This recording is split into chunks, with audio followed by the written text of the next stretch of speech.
One tip to moving to assignees to the Netherlands is make sure that you meet the criteria that's put out by the government. The government is very clear on what they expect and what they need. And so to do the homework first about what the criteria is to make sure that you meet the criteria. And also, there's a lot of documentation that has to be submitted along with an immigration application, a highly skilled migrant application to the authorities, to make sure you do your homework of all the documentation you need to submit, the apostilles that are needed, when the apostilles can happen, the translations that are needed. It's a lot of documentation, but it's totally doable. It's totally achievable. The one tip I would recommend really focusing on when coming to the US is learning the health insurance, the medical plans that are in the US.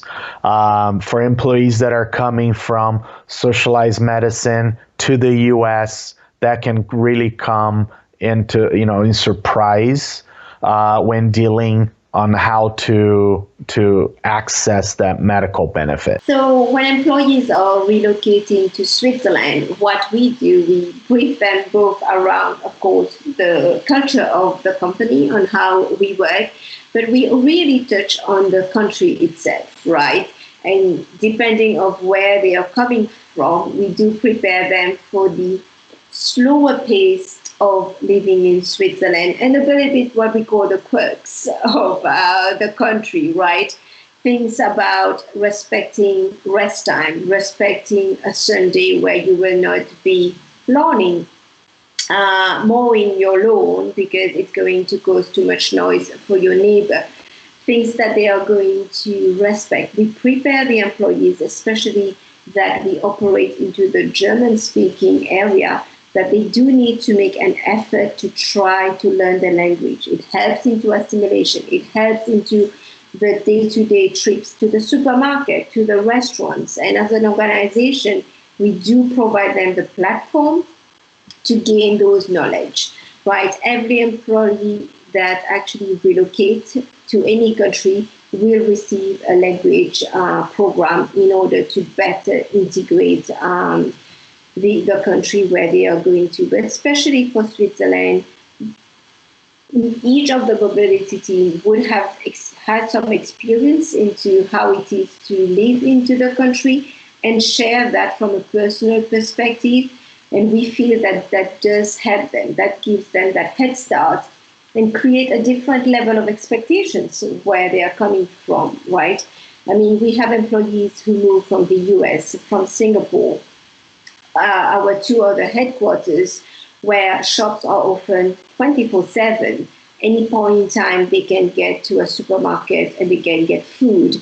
Restaurants are all over the place. There's a variety of food to be had. And you move into Zurich, where there are fixed hours where the restaurants will operate. You can't just do takeaways on a daily basis, where the price of goods and services are double what they used to pay for.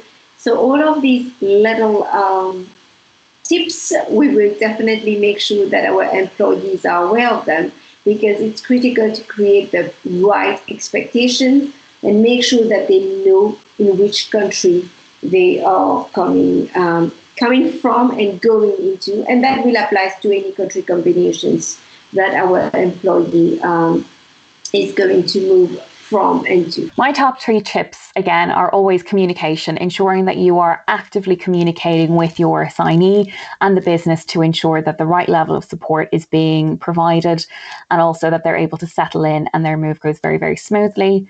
Consideration of their personal circumstances is very important. No one size fits all for any relocation. So it's important to consider individuals' personal circumstances. So one top tip is hard because there's so many great tips that you could give to someone who's moving. But I think for folks who are going on assignment or relocating, it's really important, the aspect around the family support and who the family is and who's moving with them. And I think you just can't underestimate the importance and the success of that. So whatever kind of support you can provide for the family, including your furry family, I think is critical to success. The one of the tips in making the move in US from a mobility perspective is to set the right expectations. This is where a mobility professional can add more value.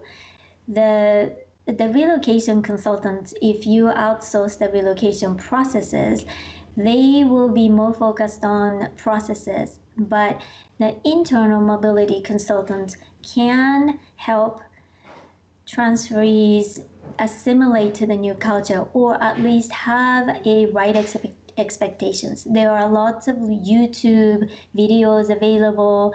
There are LinkedIn or Facebook network that they can tap into. But the biggest resource they would have is their own employee network. If you're able to connect with the people that are connect to the people that are in the location where the transferees are moving, so they can get the tips, real tips, timely tips from the person who's actually in that location, is the best. Anything from where to eat, where to live, what schools, the school systems, and the locations and the cost that they can expect.